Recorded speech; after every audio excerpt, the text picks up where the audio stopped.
All right, let's jump right in. We're about to explore one of the most powerful and honestly one of the most misunderstood images in the entire book of Revelation. We're talking about a victorious rider on a white horse, wearing a robe that's been dipped in blood. It's a scene that has fascinated people for centuries, and today we're going to pull back the curtain and see what it's really all about.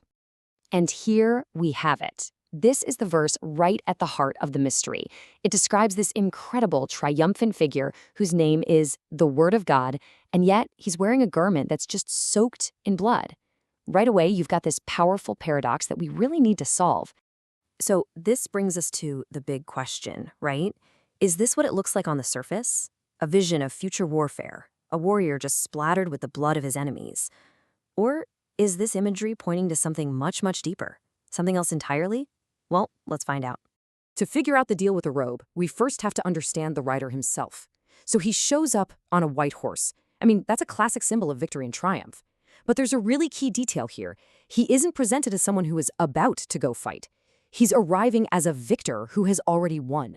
Now, you've probably heard the common take on this. A lot of people see this as Jesus returning for one last, epic, violent battle. An image of righteous vengeance. And look, it's an easy conclusion to jump to, but it might just miss the entire point of the passage. So we really have to ask ourselves, does the actual evidence, the words on the page, support this idea of a future battle? Or is it telling a completely different story?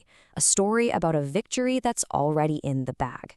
This is where we're going to start our deep dive. To really get revelation, you often have to look backward. And our first major clue, well, it isn't even in Revelation. It's from hundreds of years earlier, tucked away in an Old Testament prophecy from the book of Isaiah. And check this out. The slide shows a direct side-by-side comparison. Over on the left, you see this imagery from Isaiah, a lone figure treading a winepress, which stains his clothes. Then, centuries later, you see it echoed almost perfectly in Revelation, a rider with a garment dipped in blood. I mean, the connection is just undeniable. Yeah, this is absolutely not a coincidence. The author of Revelation is reaching back and deliberately using this powerful winepress metaphor from Isaiah. So figuring out what that winepress actually represents, well, that's the key to unlocking this whole thing. Let's follow that clue. Okay, let's move on to our next piece of evidence. This is where it gets really interesting. We're going to get super granular for a second and look at the original Greek text of Revelation 19:13. Because sometimes the entire meaning of a passage can pivot on just one single carefully chosen word.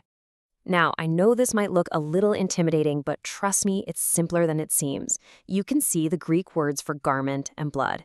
But the one word that matters most for us, the one we're gonna focus on, is this one right here, bibamenon. It's the verb that tells us how the blood got on the robe. And here's the reveal. That Greek word, bibemenon, it comes from the root word bapto. Now, this word doesn't mean splattered or sprinkled, which is what you'd expect from a fight, right?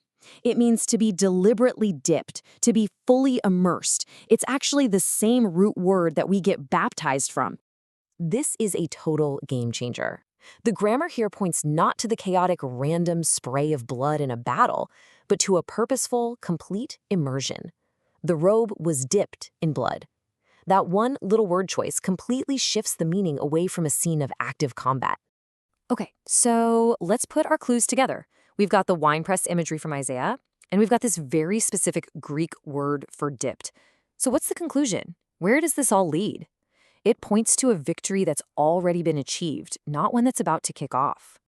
So whose blood is it? With all the evidence, there's really only one answer that makes sense. The blood on that robe? It's not the blood of his enemies. It's his own blood. And that just reframes everything. If the blood is his own, then that winepress that Isaiah talked about wasn't some future battlefield. The winepress was the cross, where Jesus trod alone to defeat sin and death once and for all. So the writer shows up in Revelation not to start a war, but as the champion of a war that is already over. That blood-dipped robe isn't a threat of what's to come. It's a banner of a victory from the past, a triumph that was won through sacrifice, through atonement on the cross. And this really just brings it all home. The robe dipped in blood, that's his own atoning sacrifice, the source of his victory.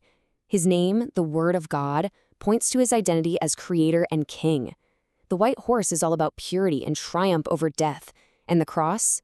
The cross is revealed as the true winepress, where the ultimate battle was won. So let's end with this thought. The rider from Revelation isn't a symbol of power through force and domination, but of victory through self-sacrifice.